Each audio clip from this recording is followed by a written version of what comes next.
Assalamualaikum warahmatullahi wabarakatuh.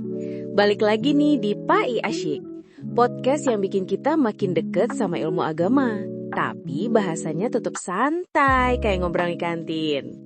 Bareng aku, Zahra. Waalaikumsalam warahmatullahi wabarakatuh, Zahra. Dan selamat datang juga buat anak-anak hebat kelas 10 dimanapun kalian berada. Senang bisa ngobrol lagi. Seneng banget Pak Asep. Hari ini kita mau bahas topik yang keren banget. Berlomba-lomba dalam kebaikan, atau sering kita sebut fastabiqul khairat. Nah, ini kan jadi tema utama kita. Langsung ke pertanyaan pertama ya Pak. Sebenarnya apa sih Pak makna mendalam dari berlomba-lomba dalam kebaikan itu Pak? Apakah ini berarti kita harus saingan sama temen? Atau gimana Pak? Pertanyaan yang bagus, Zahra. Makna fastabiqul khairat itu bukan sekadar saingan, apalagi dengki. Intinya adalah inisiatif dan kecepatan. Ini adalah panggilan dari Allah untuk 1. Segera bertindak.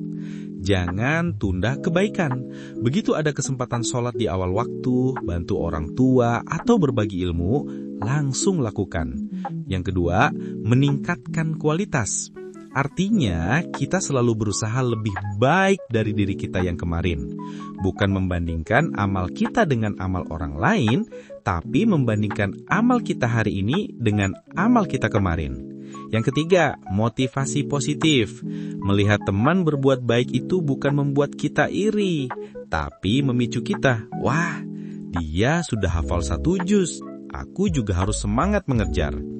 Ini perlombaan sehat yang semua pesertanya menang di sisi Allah. Wih, jadi ini kompetisi sama diri sendiri ya Pak?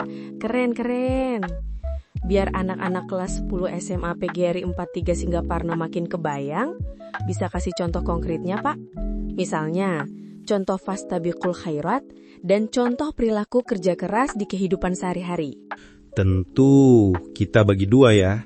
Pertama, contoh fastabiqul khairat, berlomba kebaikan. Contoh nyatanya, saat azan berkumandang, kamu adalah orang pertama yang mengambil wudhu dan berdiri di syaf terdepan di masjid. Hikmahnya, ini cara kita mencari pahala ekstra karena bersegera dan mendapatkan tempat terbaik. Yang kedua, contoh kerja keras. Bayangkan seorang siswa yang tidak puas dengan nilai pas-pasan. Ia belajar ekstra, membuat jadwal dan fokus saat guru menjelaskan. Ini dia lakukan bukan karena disuruh, tapi karena ingin menguasai materi. Kenapa ini penting? Karena kerja keras adalah manifestasi keimanan. Islam mengajarkan kita untuk berusaha maksimal, ikhtiar, karena hasil terbaik hanya diberikan kepada mereka yang berjuang keras. Noted. Jadi, kalau ada temen yang bangun pagi buat murojaah hafalan, itu harusnya jadi alarm buat kita. Ayo, aku juga bisa. Bukan malah jadi kesel. Oke, ini soal syu'abul iman atau cabang-cabang keimanan. Sebagai sesama muslim, kita punya kewajiban ya. Sebutkan 5 kewajiban kita kepada sesama muslim yang termasuk dalam cabang keimanan ini, Pak. Betul sekali. Nabi Muhammad SAW pernah bersabda tentang 6 hak seorang muslim atas muslim lainnya. 5 di antaranya yang sering kita praktikkan adalah 1. Menjawab salam. Kalau kita diberi salam, wajib hukumnya membalas dengan yang lebih baik atau minimal setara. Ini adalah kunci pembuka interaksi dan kasih sayang. Yang kedua, mengunjungi yang sakit. Menjenguk saudara kita yang sakit adalah bentuk solidaritas dan doa. Ini menguatkan silaturahim. Yang ketiga, mengantar jenazah. Ikut menyolatkan dan mengantar jenazah hingga pemakaman adalah kewajiban yang berpahala besar loh. Yang keempat, memenuhi undangan. Jika diundang ke acara yang baik seperti walimah atau resepsi, penuhi undangan itu sebagai bentuk penghargaan. Yang kelima, mendoakan bersin. Ketika saudara kita bersin dan mengucapkan Alhamdulillah, kita dianjurkan menjawab Yarhamukallah atau semoga Allah merahmatimu. Ini hal kecil tapi indah. Simple tapi sering terlupa. Ternyata membalas salam itu bagian dari iman ya Pak. Keren. Simple tapi sering terlupa, ternyata membalas salam itu bagian dari iman ya Pak. Keren. Bab ini nih Pak. Ternyata sering gangguin anak kelas 10 SMA PGRI 43 Singaparna, sekarang jadi pikir-pikir ulang, malah kepingin jadi anak baik di sekolah dan makin rajin ibadah. Nah, kita geser topik dulu nih Pak. Terus ada yang kebiasaan foya-foya sampai meningkatkan posisi sosial. Dampak negatifnya bisa apa aja Pak? Berfoya-foya itu istilah populernya, tapi dalam Islam kita sebut tabzir atau membuang-buang. Dampak negatifnya itu bukan cuma di rekening, tapi juga di hati dan masyarakat, Zahra. 1. Kerusakan hati.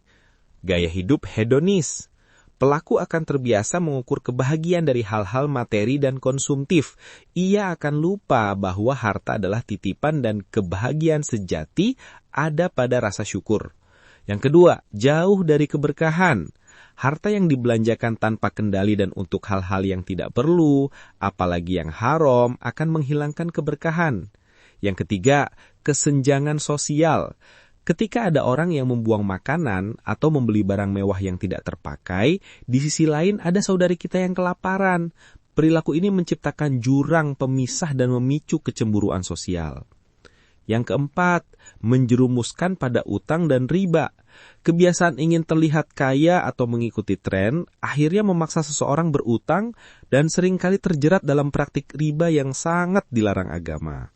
Intinya jangan sampai dompet tipis, tapi hati juga ikut tipis ya Pak. Ingat, hemat pangkal kaya, berfoya-foya pangkal lupa diri. Pertanyaan terakhir nih Pak, ini sering bikin bingung. Apa perbedaan antara ria dan sum'ah? Keduanya kan sama-sama bikin amal kita sia-sia. Nah, ini penting banget. Keduanya memang penyakit hati yang merusak amal, tapi ada perbedaan tipisnya. Kita bahas ria dulu ya. Ria itu adalah memamerkan amal saat amal itu sedang dikerjakan. Contohnya, seseorang berlama-lama dalam sholat atau mengeluarkan infak besar di depan banyak orang agar dilihat dan dipuji. Sedangkan sum'ah itu adalah menceritakan amal yang sudah dikerjakan setelah amal itu selesai. Misalnya, seseorang selesai tahajud sendirian di rumah, tapi besoknya di kantor atau sekolah ia menceritakan, wah tadi malam aku capek banget karena lama banget tahajudnya, dengan harapan dipuji. Intinya, ria itu pamer aksi, sum'ah itu pamer cerita dari aksi yang sudah lewat. Keduanya sama-sama bahaya karena tujuan amalnya bergeser dari mencari ridho Allah menjadi mencari pujian manusia. Jadi, rahasia terbaik amal kita adalah lakukan, lupakan, dan ikhlaskan. Mantap Pak Asep, sekarang jelas banget. Berlomba dalam kebaikan itu harus totalitas, tapi niatnya harus 100% lillahi ta'ala. Bukan karena ingin dilihat atau dipuji. Wah, nggak kerasa kita udah sampai di penghujung episode. Terima kasih banyak Pak Asep atas semua ilmu dan hikmahnya. Penjelasannya santai, tapi nusuk banget ke hati.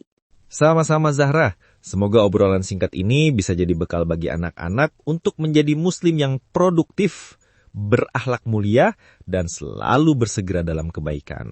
Jangan lupa, semangat itu menular. Mari kita tularkan semangat berlomba-lomba dalam kebaikan. Setuju. Sampai jumpa lagi di episode Pai Asik berikutnya.